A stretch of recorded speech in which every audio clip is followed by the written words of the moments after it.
Hello dear friends, नमस्ते। आप लोग कैसे हैं? आई होप कि आप लोग काफ़ी अच्छे होंगे।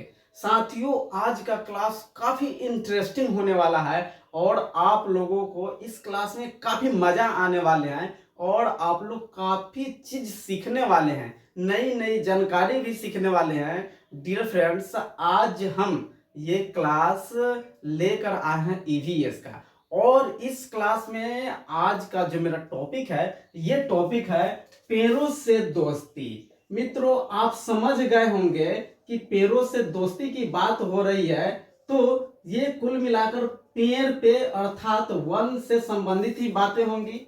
तो देखिए डियर फ्रेंड्स, वन है तो हम है।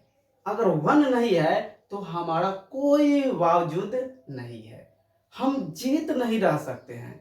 इवन यहाँ तक कि यहाँ बहुत सारी गर्मी पड़ेगी और हम सभी जीव जंतु यहाँ पानी के बगैर, खाने के बगैर यहाँ जीवित नहीं रह पाएंगे।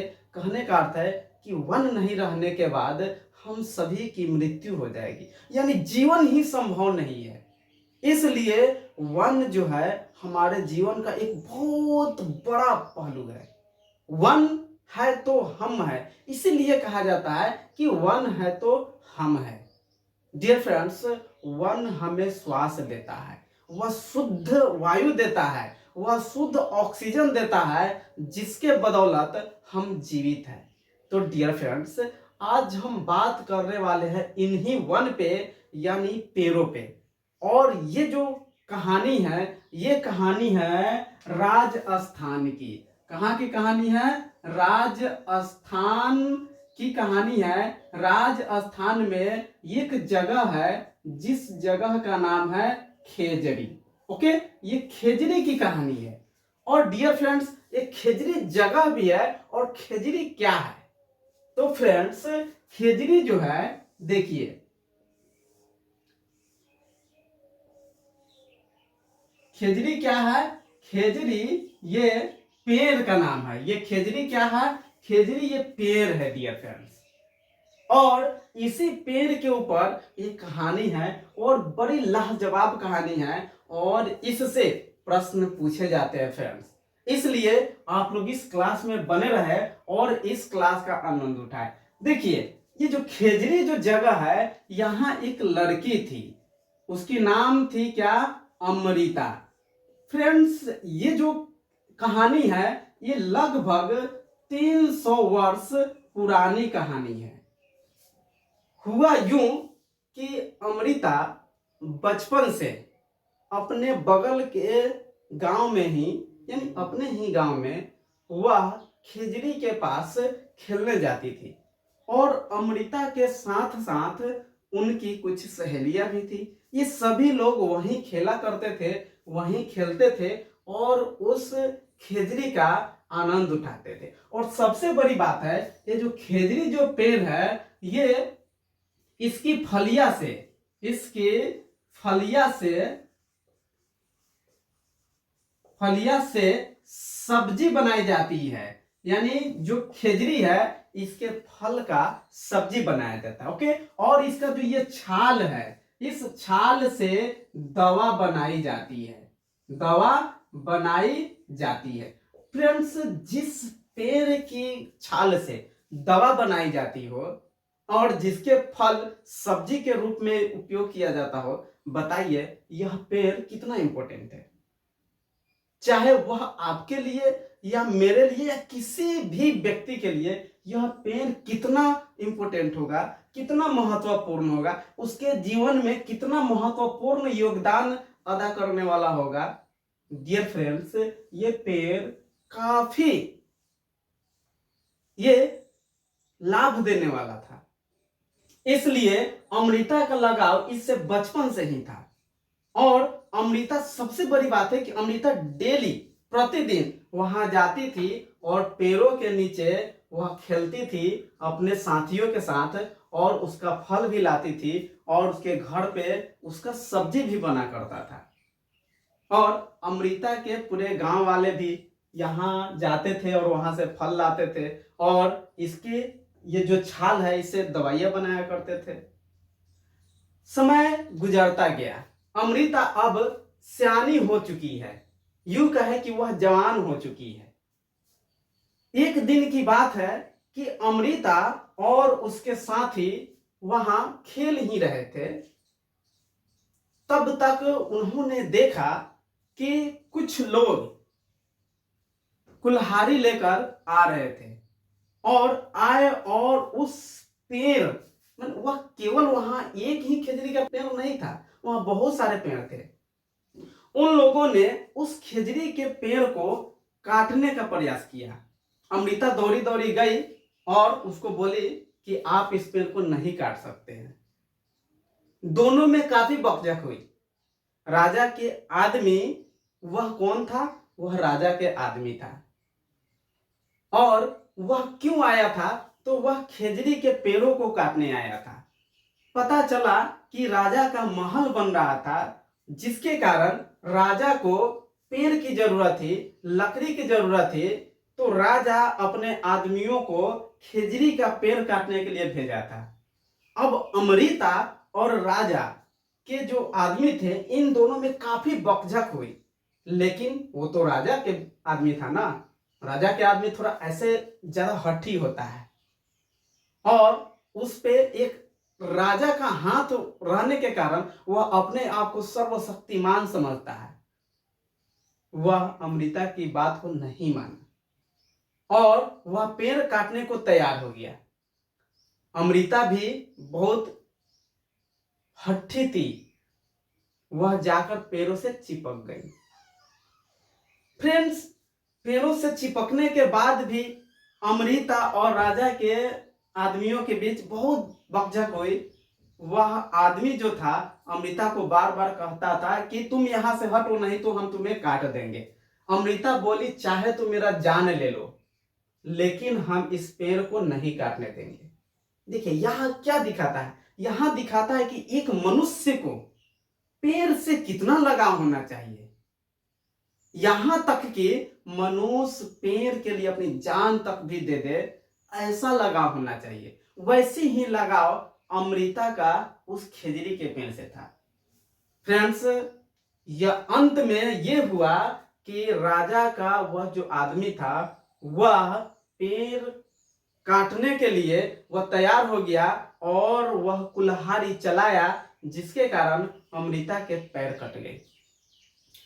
फिर भी पैर कटने के बाद भी अमृता इस पेड़ को नहीं छोड़ी। इतनी ही देर में पूरे गांव के लोग, किसी ने जाकर बोला होगा कि भाई ऐसी ऐसी बात है, पूरे गांव के लोग उमड़ पड़े और वहां भीड़ लग गई और सभी लोग अमृता का प्यार देखकर, और एक्चुअली बात है कि उस पेड़ से सभी को लाभ था, फायदा था, तो सभी लोग उसके प्रति क्या थे? जिम्मेदार थे। सभी लोग उस पेड़ को चाहते थे। और लेकिन ये जो अमृता का प्यार देखें तो सभी लोग अमृता का सपोर्ट किए और सभी लोग राजा के आदमी का विरोध किए। लेकिन राजा के आदमी इतना हठी था कि क्या कहा जाए।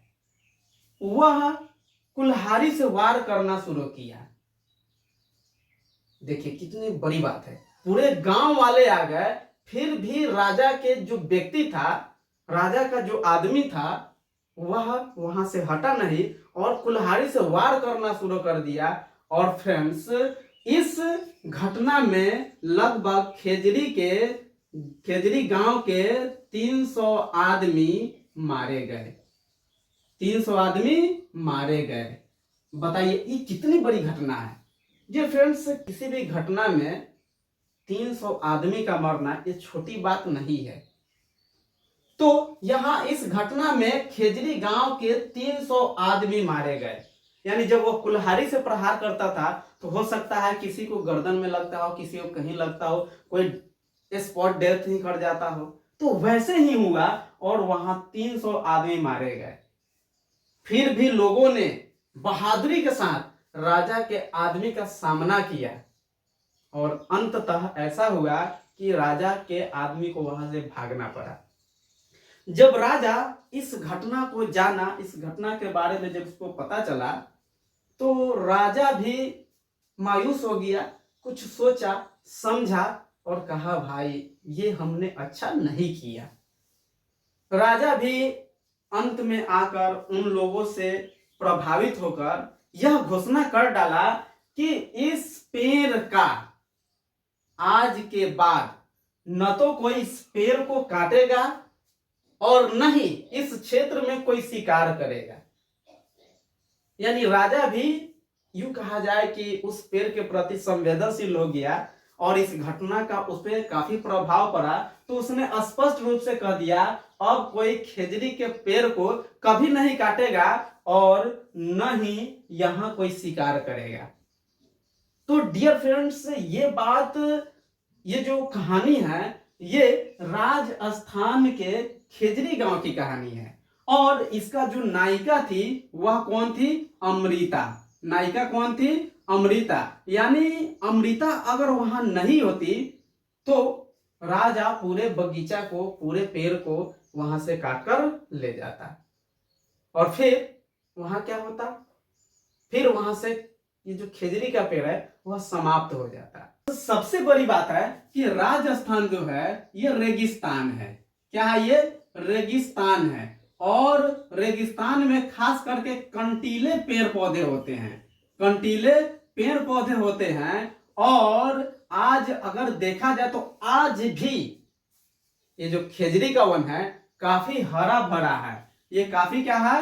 हरा भरा है। तो कहा जा सकता है कि ये रेगिस्तान होते हुए भी ये इतना हरा भरा है कि मन को मोह लेता है। तो ये सब प्रयास किसका है? ये अमृता का प्रयास है। इसीलिए ये जो टॉपिक है हम आप लोगों के बीच लेकर आए हैं कि इससे हर कॉम्पिटिटिव एग्जाम में प्रश्न पूछे जाते हैं।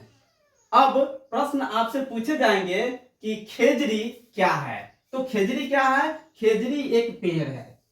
ओके। फिर आपसे प्रश्न पूछे जाएंगे कि खेजड़ी हम लोगों के लिए कैसे उपयोगी है? तो खेजड़ी के फल से सब्जियां बनती है और उसके छाल से दवाइयां बनती है। फिर आपसे पूछा जाए खेजड़ी कहाँ स्थित है?